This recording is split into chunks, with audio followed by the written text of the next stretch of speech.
ഒട്ടുമിക്ക ആൾക്കാർക്കും എത്ര പോയാലും മടുക്കാത്ത സ്ഥലങ്ങളിലൊന്നാണ് മൂന്നാർ. ഞങ്ങൾക്കും അങ്ങനെ തന്നെയാണ്. മൂന്നാറിലേക്ക് ഇത്തവണ പുതിയൊരു വഴിയിലൂടെ വെള്ളച്ചാട്ടങ്ങളും ഡാമുകളൊക്കെ കണ്ട് കാട്ടിലൂടെ പിന്നെ ഗ്യാപ്പ് റോഡിലൂടെ കുറച്ച് നേരം വണ്ടി ഓടിച്ച് ദേവികുളത്തെ കാഴ്ചകളും ആനയിറങ്ങൽ ഡാമിൻ്റെ വിഷ്വൽസൊക്കെ കണ്ടിട്ട് പൂളോട് കൂടിയ ഒരു നല്ല റിസോർട്ടിലെ താമസവും റിസോർട്ടിൻ്റെ കാഴ്ചകളും ഗ്യാപ്പ് റോഡിൻ്റെ മനോഹാരിതയുമൊക്കെയാണ് ഈ ഒരു വീഡിയോയ്ക്കകത്ത്. Welcome to Munnar.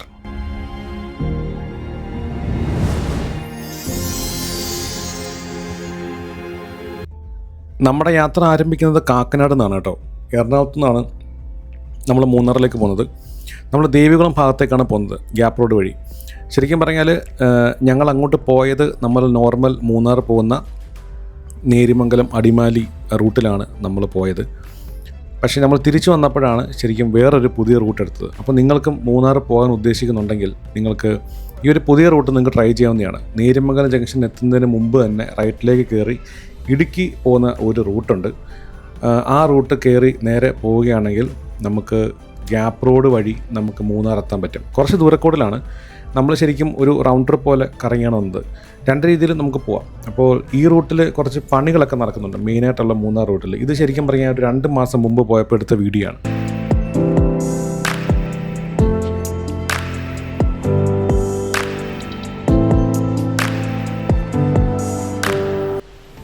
ചീയപ്പാറ വെള്ളച്ചാട്ടമാണ് കേട്ടോ ഇപ്പോൾ കഴിഞ്ഞത്. നമ്മൾ നേരിമംഗലം അടിമാലി റൂട്ടിൽ പോകുമ്പം റോഡിൽ തന്നെ നമുക്ക് കാണാൻ പറ്റുന്ന മെയിനായിട്ടുള്ള 2 വെള്ളച്ചാട്ടമാണുള്ളത്. ഒന്ന് ചീയപ്പാറ, പിന്നെ വാളറ വാട്ടർഫോൾസ്. വാളറ കുറച്ചുകൂടെ റോഡിൻ്റെ റൈറ്റ് സൈഡിലാണ്. ചീയപ്പാറ വരുന്ന ഇടത്തെ സൈഡിലാണെങ്കിൽ വാളറ റൈറ്റ് സൈഡിലാണ് വരുന്നത്. അത്യാവശ്യം നല്ല മഴയൊക്കെ ഉള്ള സമയത്താണ് അടിപൊളി ബ്യൂട്ടിഫുൾ വിഷ്വൽസൊക്കെ നമുക്ക് കിട്ടുന്ന ഒരു വെള്ളച്ചാട്ടം കേട്ടോ. നമ്മൾ ഓൾറെഡി നമ്മുടെ പല വീഡിയോസിനകത്തും ഇതിൻ്റെ വെള്ളച്ചാട്ടമൊക്കെ കാണിച്ചിട്ടുള്ളത്. നമ്മൾ ഇവിടുന്ന് നിർത്തുന്നില്ല, നമ്മൾ പതുക്കെ ഇങ്ങനെ ഓടിച്ചങ്ങ് പോവുകയാണ്. നമ്മളിപ്പോൾ ഉള്ളത് മന്നാംകണ്ടം എന്ന് പറഞ്ഞ സ്ഥലത്താണ് കേട്ടോ. പക്ഷേ നിങ്ങൾക്ക് കൺഫ്യൂഷൻ ആവേണ്ട, അടിമാലിയിലാണ്. അടിമാലിയുടെ പഴയ പേര് മന്നാംകണ്ടം എന്നാണ്. മന്നാം എന്ന് പറയുന്ന ട്രൈബൽസ് പണ്ട് താമസിച്ചിരുന്ന സ്ഥലമായതുകൊണ്ടാണ് മന്നാംകണ്ടം എന്നുള്ളൊരു പേര് അടിമാലിക്കുണ്ടായിരുന്നത്. മൂന്നാറിലേക്കുള്ള യാത്രയിൽ ഏറ്റവും പ്രധാനപ്പെട്ട ഒരു ടൗൺഷിപ്പാണ് അടിമാലി. കൃഷിയാണ് ഏറ്റവും പ്രധാനപ്പെട്ട വരുമാനം എന്നാണ് അറിയാൻ കഴിഞ്ഞത്. ഞാൻ പലപ്പോഴും പോകുമ്പോൾ അടിമാലിയിൽ നിന്ന് പോയിട്ട് തിരിച്ചു വരുമ്പം അടിമാലിയിൽ നിന്ന് കുറച്ച് പച്ചക്കറിയൊക്കെ മേടിച്ചുകൊണ്ട് വരാറുണ്ടായിരുന്നു. നമ്മൾ മൂന്നാർക്ക് പോകുമ്പം രാത്രിയാവുകയോ ലേറ്റ് ആവുകയോ ചെയ്യുകയാണെങ്കിൽ നിങ്ങൾക്ക് സ്റ്റേ ചെയ്യാനും അടിമാലി വഴിയാണെങ്കിൽ നമുക്ക് റൂം എടുക്കാനൊക്കെ പറ്റിയൊരു ഓപ്ഷനാണ് അടിമാലി എന്നുള്ളത്. എല്ലാ സൗകര്യങ്ങളുമുള്ള എല്ലാ കാര്യങ്ങളും അവൈലബിൾ ആയിട്ടുള്ള ഒരു നല്ലൊരു ടൗൺഷിപ്പാണ് അടിമാലി.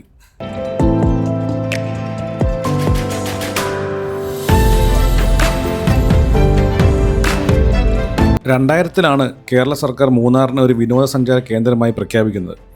പണ്ട് ഇന്ത്യയിലെ ബ്രിട്ടീഷ് ഭരണകാലത്ത് തേയിലക്കൃഷിക്കായിട്ട് ഡെവലപ്പ് ചെയ്തെടുത്ത സ്ഥലമാണ് മൂന്നാർ.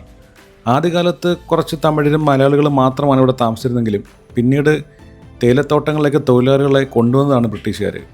തോട്ടങ്ങളിലെ ഉയർന്ന ഉദ്യോഗസ്ഥരും മാനേജേഴ്സ് എല്ലാം ബ്രിട്ടീഷുകാരായിരുന്നു. അവർക്ക് താമസിക്കാനായിട്ട് അന്ന് പണിഞ്ഞ കുറേ ബംഗ്ലാവുകളും ഇപ്പോഴും മൂന്നാറിലുണ്ട്. നമ്മുടെ ഇയോബിൻ്റെ പുസ്തകത്തിനകത്ത് ആ ഒരു ഹിസ്റ്ററി പറയുന്ന പോലെ പുറത്തുനിന്ന് കൊണ്ടുവന്ന ആൾക്കാർ അന്ന് തൊട്ടേ മൂന്നാറിൽ താമസിക്കുന്നുണ്ടായിരുന്നു.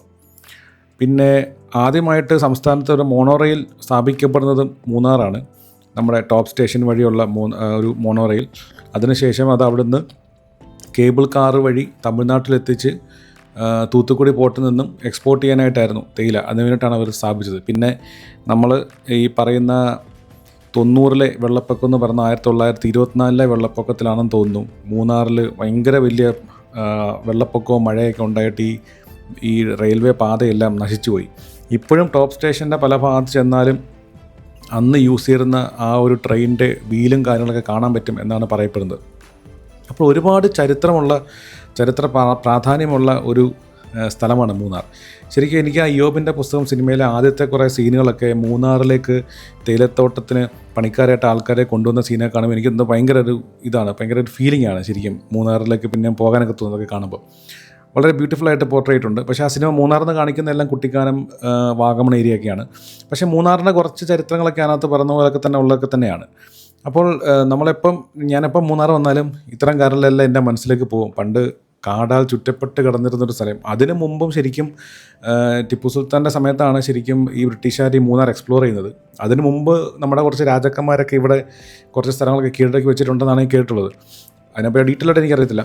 പക്ഷേ നമ്മളെപ്പോഴും മൂന്നാർ വന്നു കഴിയുമ്പോൾ ഇത്തരം കാര്യങ്ങളൊക്കെ മനസ്സിലാക്കി ഇങ്ങനെ വരും. ഒരു സമയത്ത് കാടാൽ ചുറ്റപ്പെട്ട് കിടന്ന മനുഷ്യരാരും അങ്ങനെ വരാതിരുന്ന, പിന്നീട് ബ്രിട്ടീഷുകാർ വന്ന് തേയില മാത്രം കൃഷി ചെയ്തും അങ്ങനെ വിനോദസഞ്ചാര കേന്ദ്രമേ അല്ലാതിരുന്നൊരു സ്ഥലം പിന്നീട് ഇത്രയധികം നമ്മുടെ നാട്ടിൽ ഇത്രയും അധികം ആൾക്കാർ പോകാൻ ഇഷ്ടപ്പെടുന്ന ഒരു സ്ഥലമായി മാറിയതിന് പിന്നിലുള്ള കാര്യങ്ങളും ചരിത്രങ്ങളൊക്കെ ഭയങ്കര ഇൻട്രസ്റ്റിംഗ് ആയിട്ട് തോന്നിയിട്ടുണ്ട്.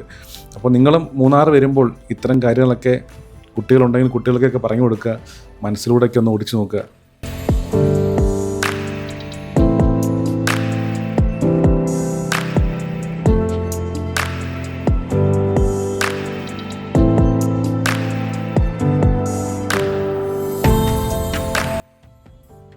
നമ്മളങ്ങനെ മൂന്നാർ ഗ്യാപ്പ് റോഡിലോട്ട് കയറിയിരിക്കുകയാണ്. മൂന്നാർ ടൗൺ എത്തുന്നതിന് തൊട്ട് മുമ്പ് തന്നെ റൈറ്റിലേക്ക് തിരിയുവാണെങ്കിൽ നമുക്ക് ഗ്യാപ്പ് റോഡ് വഴി പൂപ്പാറയിലേക്ക് പോകാൻ പറ്റും. പൂപ്പാറ വഴി പോകുന്ന ഈ ഒരു ബ്യൂട്ടിഫുൾ റോഡ് എന്ന് പറയുന്നത് ഇന്ത്യയിലെ തന്നെ മോസ്റ്റ് ബ്യൂട്ടിഫുൾ റോഡ്സിൽ ഒന്നായിട്ടാണ് പറയപ്പെടുന്നത്. അത് നിങ്ങളതൊരു പോയിട്ടുണ്ടെങ്കിൽ നിങ്ങൾക്ക് മനസ്സിലാവും. വളരെ ബ്യൂട്ടിഫുൾ ആയിട്ടുള്ള സീനിക് ആയിട്ടുള്ള ഒരു റോഡാണ്. ബൈക്കിലാണെങ്കിലും കാറിലാണെങ്കിലും ചുറ്റും തേയിലത്തോട്ടത്തിന് നടുവിലൂടെ മനോഹരമായ കാഴ്ചകളൊക്കെ കണ്ടിട്ട് നിങ്ങൾക്ക് പോകാൻ പറ്റിയ ഒരു റോഡാണ് ഗ്യാപ്പ് റോഡ് എന്ന് പറയുന്നത്. പൂപ്പാറയിലേക്കാണ് ഈ റോഡ് ഗ്യാപ്പ് റോഡ് പോകുന്നത്. അവിടെ നമുക്ക് വേണമെങ്കിൽ തമിഴ്നാട്ടിലേക്കൊക്കെ പോകാൻ പറ്റും, അല്ലെങ്കിൽ തിരിച്ച് നമുക്ക് അടിമാലിയിലോട്ടും നമുക്ക് പോകാനുള്ള ഓപ്ഷൻസൊക്കെ ഉണ്ട്. അപ്പോൾ ഗ്യാപ്പ് റോഡിലെ കാഴ്ചകളൊക്കെയാണ് കേട്ടോ നിങ്ങൾ ഈ കണ്ടുകൊണ്ടിരിക്കുന്നത്. നമ്മുടെ റിസോർട്ട് വരുന്നത് ദേവികുളത്താണ്. ദേവികുളത്തെ കുറച്ച് കഴിഞ്ഞിട്ട് നമ്മൾ റിസോർട്ടും സ്ഥലങ്ങളിലേക്ക് എത്തും. പിന്നെ ഈ പോകുന്ന വഴിക്ക് ഒരു ബ്യൂട്ടിഫുൾ ആയിട്ടുള്ളൊരു വെള്ളച്ചാട്ടം കൂടെ ഉണ്ട് കേട്ടോ.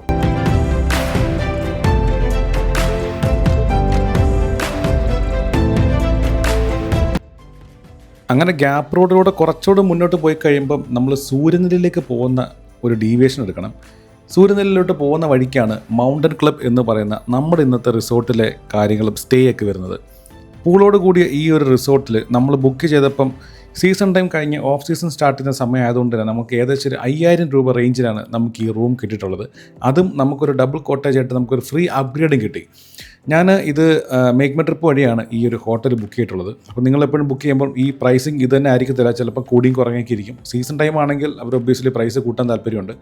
ഇതൊരു പെയ്ഡ് പ്രൊമോഷനോ ഒരു കൊളാബറേഷൻ വീഡിയോ ഒന്നും അല്ല കേട്ടോ. ഞാൻ റാൻഡമായിട്ട് ഒരു ട്രിപ്പ് പോകാനായിട്ട് നോക്കിയപ്പം ഈ റേറ്റ് കുഴപ്പമില്ലാത്ത റിസോർട്ടാണെന്ന് തോന്നിയിട്ട് അങ്ങനെ ബുക്ക് ചെയ്ത് അങ്ങനെ വീഡിയോയ്ക്കകത്ത് പറയുന്നതേ ഉള്ളൂ. ഇതൊരു തരത്തിലും ഒരു പ്രൊമോഷൻ വീഡിയോ ഒന്നും അല്ല. അപ്പോൾ നിങ്ങൾ അങ്ങനെ കരുതുകയും വേണ്ട.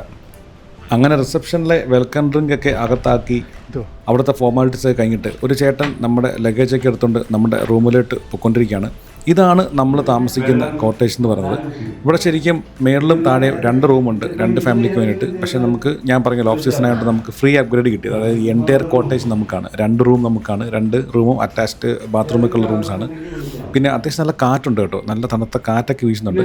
പിന്നെ ചേട്ടൻ നമുക്ക് അവിടുത്തെ ബേസിക് കാര്യങ്ങളൊക്കെ പറഞ്ഞു തന്നു, അവിടുത്തെ സ്വിച്ചും കാര്യങ്ങളും എല്ലാം. പിന്നെ നമുക്ക് താഴത്തെ റൂമൊന്ന് കണ്ടു നോക്കാം. ആദ്യം നമ്മൾ സ്റ്റെപ്പ് ഇറങ്ങി നടന്ന് ചെല്ലുമ്പം ആദ്യം ഒരു ഡോറ് കാണാം. അത് ശരിക്കും പറഞ്ഞാൽ ബാത്റൂമാണ്. നല്ല ഒരു ബാത്റൂമാണ്. സോപ്പും ഷാമ്പൂ ടവൽ കാര്യങ്ങളൊക്കെ വെച്ചിട്ടുണ്ട്. പിന്നെ ഇതാണ് താഴത്തെ ഒരു ബെഡ്റൂം. ഈ ബെഡ്റൂമും അത്യാവശ്യം നല്ല ചെറിയ ഒരു ബാൽക്കണിയൊക്കെ ഉള്ള, ചെറുതല്ല കേട്ടോ, അത്യാവശ്യം വലിയൊരു ബാൽക്കണിയൊക്കെ ഉള്ള റൂമാണ്. അതിന് നേരെ ഓപ്പോസിറ്റ് കാണുന്ന വേറൊരു കോട്ടേജാണ്. ഇവിടെ സിംഗിൾ കോട്ടേജും ഉണ്ട്, ഡബിൾ കോട്ടേജും ഉണ്ട്. നമ്മൾ ശരിക്കും സിംഗിൾ കോട്ടേജാണ് ആദ്യം എടുത്തിരുന്നത്. നമുക്കൊരു അപ്ഗ്രേഡ് കിട്ടിയത് ഡബിൾ കോട്ടേജാണ്. നമ്മുടെ അടുത്ത സുഹൃത്ത് അജാക്സ് ബ്രോ US നിന്ന് വന്നപ്പോൾ നമുക്കൊരു ഡ്രോൺ കൊണ്ടുവന്നു. അങ്ങനെ DJയുടെ ഫ്ലിപ്പാണ് നമ്മുടെ ഡ്രോൺ. അപ്പോൾ ഇത് ഞാൻ യൂസ് ചെയ്ത് പഠിച്ചുകൊണ്ടിരിക്കുന്നേ ഉള്ളൂ. ഫ്ലിപ്പിൻ്റെ മാത്രം ഡെഡിക്കേറ്റഡ് ഒരു വീഡിയോ വേണം എന്നുണ്ടെങ്കിൽ നിങ്ങൾ ജസ്റ്റ് ഒന്ന് കമൻറ്റ് ചെയ്യുക. ഫ്ലിപ്പിൻ്റെ ഒരു വീഡിയോ ഞാൻ പോസ്റ്റ് ചെയ്യുന്നതായിരിക്കും. കുറച്ച് ബേസിക് ആയിട്ടുള്ള കാര്യങ്ങൾ ഞാനിപ്പോൾ പറഞ്ഞു കേട്ടോ. നമ്മൾ മേടിച്ചിട്ടുള്ളത് കോംബോ പാക്കാണ്. അതായത് RC2 റിമോട്ടും പിന്നെ 3 ബാറ്ററി ഉണ്ട്. ഒരു ബാറ്ററിക്ക് കമ്പനി അവകാശപ്പെടുന്നത് 31 മിനിറ്റ് ഫ്ലൈറ്റ് ടൈമാണ്. നമുക്ക് 3 ബാറ്ററി ഉണ്ട്. പിന്നെ RC2 റിമോട്ട് ഡിജിറ്റൽ ഡിസ്പ്ലേ വരുന്ന ഒരു റിമോട്ടാണ്, ആൻഡ്രോയിഡാണ് വരുന്നത്. പിന്നെ ഫ്ലിപ്പിൻ്റെ കുറച്ച് സ്പെക്ക് പറയുകയാണെങ്കിൽ 48 മെഗാ പിക്സലിൻ്റെ DJI Mini 4 Proയ്ക്കകത്ത് വരുന്ന സെയിം സെൻസറും ക്യാമറയൊക്കെ തന്നെയാണ് ഫ്ലിപ്പിനകത്തും വരുന്നത്. പിന്നെ ഫോർവേഡ് ഡൗൺവേഡ് ഒബ്സ്റ്റക്കിൾ സെൻസിംഗ് ആണുള്ളത്.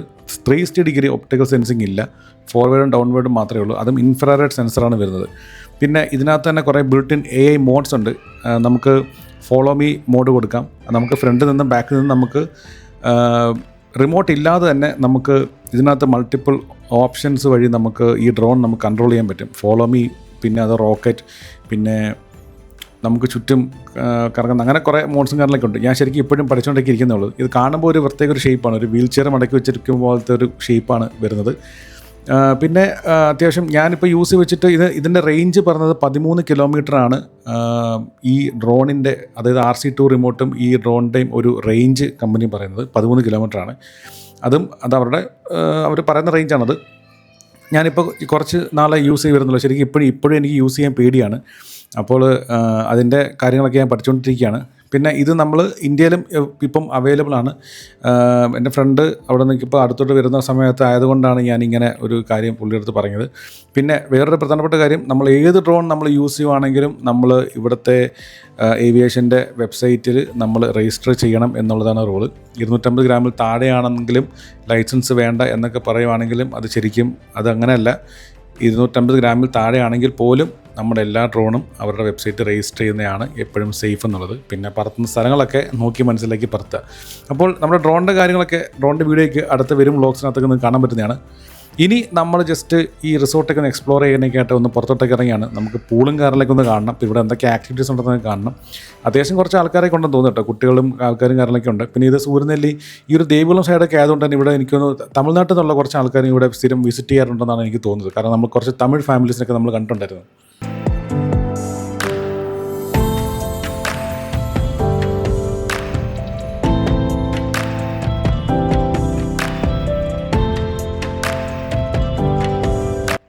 ഇവിടെ ഇരുന്ന് ഫോട്ടോ എടുക്കാനൊക്കെ നല്ല കേട്ടോ, നല്ലൊരു ഫോട്ടോ സ്പോട്ടാണിത്.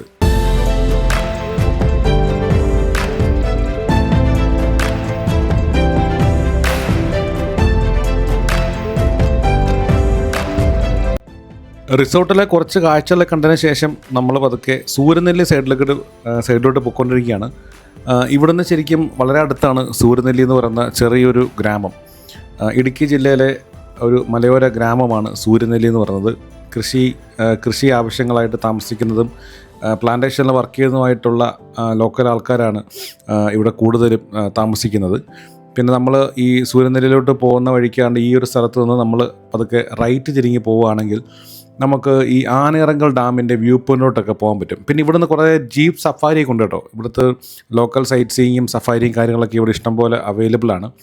പിന്നെ നമ്മളീ പറഞ്ഞ പോലെ മൂന്നാറിൻ്റെ നമ്മൾ കാണാത്ത മറ്റൊരു ഭംഗിയാണ് ഈ ദേവികുളം സൂര്യനെല്ലി ഭാഗത്തൊക്കെ ഉള്ളത്.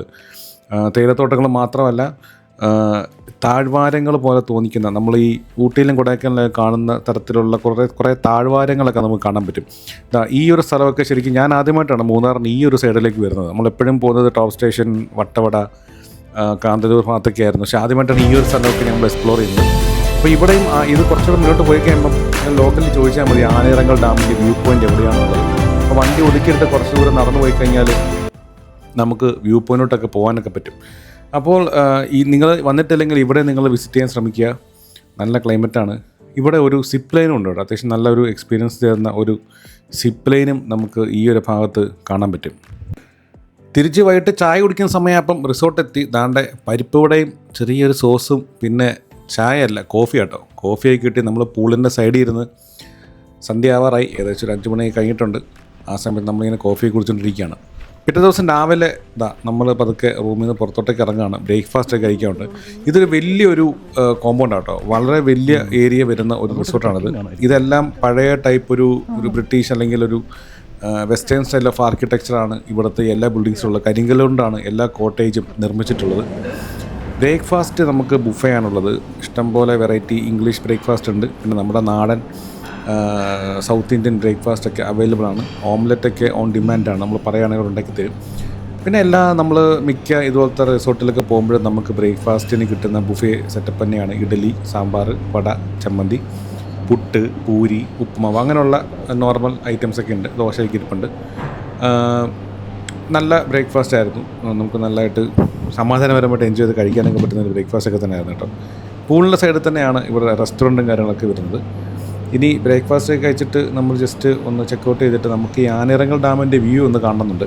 നമ്മൾ അങ്ങോട്ടാണ് ഇനി നമ്മൾ പോകാൻ പോകുന്നത്. അപ്പോൾ നമ്മൾ കഴിഞ്ഞ ദിവസം പോയ ആ സൂര്യനെല്ലിയുടെ ആ ഭാഗത്തൂടെ തന്നെ നമ്മൾ അതുപോലെ തന്നെ ആ സെയിം റൂട്ടിൽ തന്നെ പോയി കഴിയുമ്പോഴേക്കും നമുക്ക് ആ സ്ഥലത്ത് എത്താം. നമുക്ക് ഈ ആനിറങ്കൽ ഡാമിൻ്റെ ഒരു വ്യൂ കാണാൻ പറ്റും. ഇതിവിടെ നിങ്ങൾ കുട്ടികളായിട്ടൊക്കെ വരുവാണെങ്കിൽ ഇവിടെ ചെറിയൊരു പാർക്കും കാര്യങ്ങളൊക്കെ ഉണ്ട്. ഞാൻ പറഞ്ഞല്ലോ ഓൾറെഡി ഒരു വലിയ പ്രോപ്പർട്ടിയാണ്. പിന്നെ ജിമ്മും പാർക്കും പിന്നെ ഇൻഡോർ ഗെയിംസ് ഓപ്ഷൻസും പരിപാടികളൊക്കെ ഇവിടെ അവൈലബിൾ ആണ്. കുട്ടികളായിട്ട് വന്നാലും നിങ്ങൾക്ക് അത്യാവശ്യം അവർക്കും എൻജോയ് ചെയ്യാൻ പറ്റുന്ന സംഭവങ്ങളൊക്കെ ഇവിടെ തന്നെ ഉണ്ട്. പിന്നെ രാത്രി നമുക്കൊരു ക്യാമ്പ് ഫയർ ഉണ്ടായിരുന്നു കേട്ടോ. ക്യാമ്പ് ഫയർ നല്ല കാറ്റത്തൊക്കെ ക്യാമ്പ് ഫയർ ആയിരുന്നു. നമ്മളങ്ങനെ റൂമിൽ നിന്ന് പുറത്തിറങ്ങി നമ്മൾ ഇന്നലെ വന്ന ആ റൂട്ടിൽ കുറച്ച് മുന്നോട്ട് പോയി കഴിഞ്ഞിട്ട് ആനിറങ്കൽ ഡാം വ്യൂ പോയിന്റ് എന്നൊരു ഗൂഗിൾ മാപ്പിൽ ഒരു ലൊക്കേഷൻ കണ്ടു. അങ്ങനെ വരികയാണ്. അങ്ങനെ വന്നിട്ട് നമ്മളൊരു സ്ഥലത്തെത്തി. കണ്ടില്ലേ എന്ത് മനോഹരമായിട്ടുള്ള വ്യൂ ആണ്. അപ്പോൾ ഇവിടെ നിന്ന് നമുക്ക് കുറച്ച് നല്ല വ്യൂ കിട്ടും. ഇത്രയും ഒരു ബ്യൂട്ടിഫുൾ വ്യൂ ശരിക്കും പറയുക ഈ ലൊക്കേഷൻ വന്നിട്ട് കാണാൻ പറ്റുന്ന എനിക്ക് തോന്നുന്നു കേട്ടോ. കുറച്ച് ഹൈറ്റിലുള്ള ലൊക്കേഷനാണ്. ഇതാ അങ്ങ് ദൂരെ കാണുന്ന ആ ഒരു വെള്ളമുള്ള സ്ഥലമാണ് ആനിറങ്കൽ ഡാമിൻ്റെ റിസർവോയർ ഏരിയ.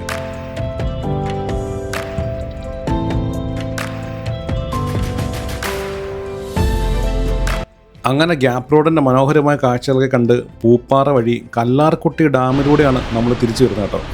ഈ റൂട്ട് നമുക്ക് അങ്ങോട്ട് ഞാൻ നേരത്തെ പറഞ്ഞ പോലെ നമുക്ക് അങ്ങോട്ട് വേണമെങ്കിലും ഈ റൂട്ട് വഴി പോകാം. തിരിച്ച് നമ്മൾ ഈ റൂട്ടിലാണ് വന്നത്. നല്ല അടിപൊളി റൂട്ടാണ്. കുറച്ച് വളവും തിരിവുകളൊക്കെ ഉണ്ട്, കുറച്ച് കയറ്റം ഇറക്കങ്ങളൊക്കെ ഉണ്ട്. പെരിയാറിനെ തീരത്തോടാണ് വരുന്നത്. ഇതാണ് കല്ലാർകുട്ടി ഡാം. നല്ല മഴയൊക്കെ പെയ്ത് കഴിഞ്ഞിട്ട് നിറഞ്ഞ് കവിഞ്ഞ് ഷട്ടറൊക്കെ തുറന്ന് ഇങ്ങനെ ഡാമിലെ വെള്ളം ഇങ്ങനെ വന്നുകൊണ്ടിരിക്കുന്ന സമയത്താണ് നമ്മൾ പോയത്.